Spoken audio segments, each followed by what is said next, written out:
Намираме се в храма Свети Георги в Поморие с един мой прекрасен духовен брат Тихомир, където приятелството ни в този живот датира отдавна, но приятелството ни от други животи датира от 10 пъти по-отдавна. От древността. Да. И имах рядката възможност да преземя енергията си тук в Поморие в момента, благодарение на това, че съм терапевт на футболния отбор на Локомотив Горна Оряховица и в момента те имат днес матч с местния отбор Поморие. Благодарение на това съм тук и имам възможността да се срещна с мой духовен брат. Той имаше желание да ми разкаже за част от историята на Поморие или по-голямата част. Помолихме се в църквата на Свети Георги, после минахме през величественото Аязмо, измихме си лицето, напълнихме си вода, благодарихме за този великолепен дар. И сега може би е момента да оставят той да говори по най-добрия начин. Добра среща, друже. Наистина се намираме на свещено място. Манастира Свети Георги, в който се намираме тук, е свещено място. Свещено за всички хора, независимо от тяхната религиозна принадлежност. Историята познава хиляди хора, които са намерили спасение и Божия подкрепа и закрила от това място, където е намерена чудотворната икона на Свети Георги, победоносец, по най-мистериозния начин. От тогава до сега се знае, че този велик светец с едно прекрасно житие и благословен живот закриля този град и всички останали хора, които с вяра, Божия вяра и светлина в душата си, прибягва към него с молитва. Не случайно се намираме с тебе тук, защото и двамата благодарни и смирени, както всички останали брати и сестри, ходим по пътя на смирението, на просветлението, на развитието, което е съвсем естественото движение към прегръдката на Създателя ни. И това е прекрасно. Хубаво е човек, независимо потънал в ежедневието, със своите задачи, със своите предизвикателства, със своите стремежи и желания да остава поне половин час насаме, за да почувства тишината, да почувства своя покой и връзката му с природата и с Всевишния.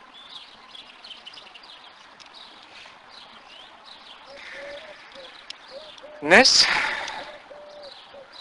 точно в този момент, в който влезнахме в манастира Свети Георги, все още продължава сутрешната молитва. Ние двамата с теб се присъединихме към тази молитва, която е всеобщ молебен за здравето и спасението на всички хора по земята, на нашия прекрасен български народ. Амин. Може ли пак да разкажеш това, което ми разказа докато пътувахме за историята на Поморие? Да. Защото наистина е красива историята и е хубаво така да споделим, нали, защото както аз, така, нали, и съм убеден, че и други хора не знаят, нали, тези неща и ако не те притеснява да ги повториш. Изобщо не ме притеснява, друже, дори с удоволствие ще го направя. Поморие, ще започна с няколко изречения с предисловие, е един прекрасен град, който ме очарова още преди 2 години, когато дойдох за първи път. И сега вече разбирам Божия промисъл и с голяма благодарност и желание се преместих. Аз доскоро живеех в София. Ти много добре знаеш това. Града е с много древна история, както за обикалящи наблизо Несебър и Созопол. Старото име на Поморие е Анхяло. И това е бил важен стратегически търговски град, процъфтяващ, с търговия, с производство на вино. Бил е уникален сам по себе си, но по-интересното и по-актуалното са хората тук, които са много емоционални, много чисто сърдечни, гостоприемни, прекрасни хора. Аз ви призовавам всички вас да посетите този прекрасен малък град, който, както се пее в една красива естрадна българска песен, е само на 20 км от Бургас. Историята на манастира е такава, че още по времето на турско робство турските армии са били подплашени при борба с нашата армия, защото е изниквал голям изполин на кон с копие и с червена одежда. Той е бил целият от светлина и те се подбягвали от него и са се връщали няколко пъти. По време на турско робство един паша се разболява сина му и един ратая му, който е българин, сънувал сън, в който на определено място, когато се копае, имало икона, направена от мрамор и под нея имало лечебна вода. Пашата бил принуден да опита и това, защото бил отчаян и притеснен за живота на сина си. И когато отишли и разкопали мястото, те се натъкнали на тази плоча, която се оказала иконата на Свети Георги. Отдолу потекла вода. Когато се избистрила, те дали да пият на младежа и той е оздравял. Не след дълго време пашата сменил вярата си и станал първият игумен в манастира Свети Георги. Това е свято място за вовеки. И аз с голямо преклонение и смирение всеки път стъпвам по тази свята земя. Втория важен въпрос, който бих искал да те задам е: би ли разказал как, какво, защо те довя в Поморие? При условие, нали, че ти си гражданин на света като мен, Да. нали, но какво те привлече? Разкажи твоята история. Това е... Да. Добър въпрос, благодаря ти. Както казват всички неподготвени, за да спечелят време. Аз само ти го казвам шеговито, разбира се. Аз следвам волята на Всевишния, както и ти, както и всички братя и сестри, които усещат знаците на Божествения източник, на Създателя. Тук съм,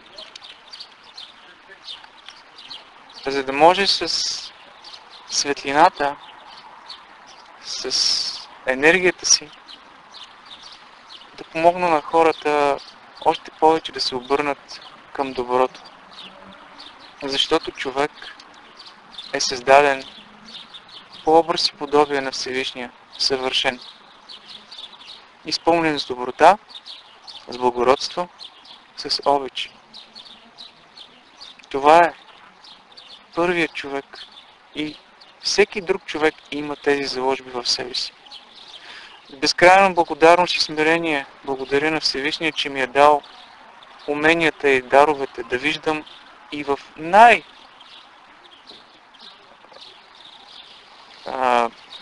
как да кажа, най-суровият човек, светлината в него.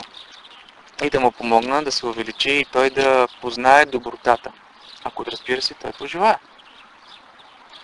Точно преди 2 години, когато дойдох и се грижих за един приятен, екзотичен тайландски ресторант, аз се срещнах с една жена, тайландка.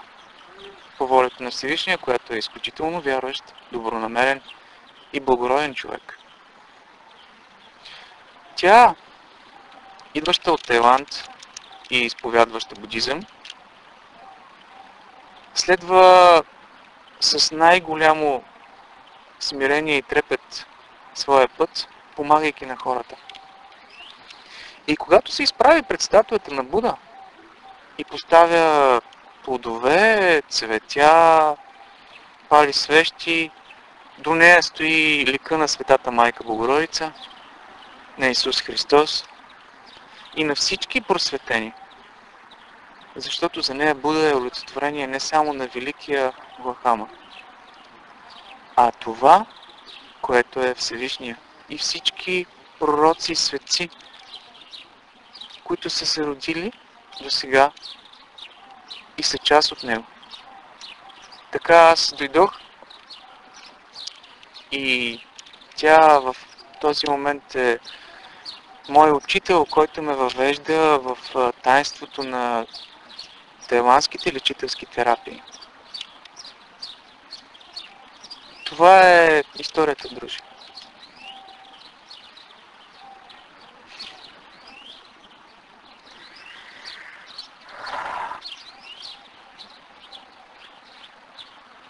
А защо денят е още светъл? Дали защото примерно слънцето изгря, или защото и аз съм тук? И за двете, защото тази сутрин аз се събудих, както ти казах, доста по-рано от обичайния ми момент да се разбудя, с усмивка и усет, защото знаех и усещах съвсем телепатично, че ти изпълняваш свещените си обряди, молитвата си, която се сля с моята и някак си стана още по-светло. Този ден наистина е свят, както всеки един ден, но светостта е хубаво да се увеличава. И ти благодаря, че си тук, на това място, защото ще има прекрасни последствия за града от това. Края на месеца е началото на още по-красиво нещо, защото аз, примерно, имам рядката възможност да бъда тук, да се срещна с теб, да се срещна и с въпросната жена, която Чаня преди малко загадна. Да. Предстои ни срещата с нея. Бих желал да благодаря още веднъж за рядката възможност да бъдем свободни, спокойни, щастливи, необезпокоявани от лоши мисли, войни, недоимък и така нататък. Амин. В парка около църквата на Свети Георги. Седнали сме на една много хубава пейка под синьото небе. Едно малко пиленце ни пее. Птичките се обаждат. Мисля, че това са така наречените времена безвремие. Безвремие. Това е състоянието на блаженство и на покой и на единение с Създателя. Съгласен съм с теб. Амин. Амин.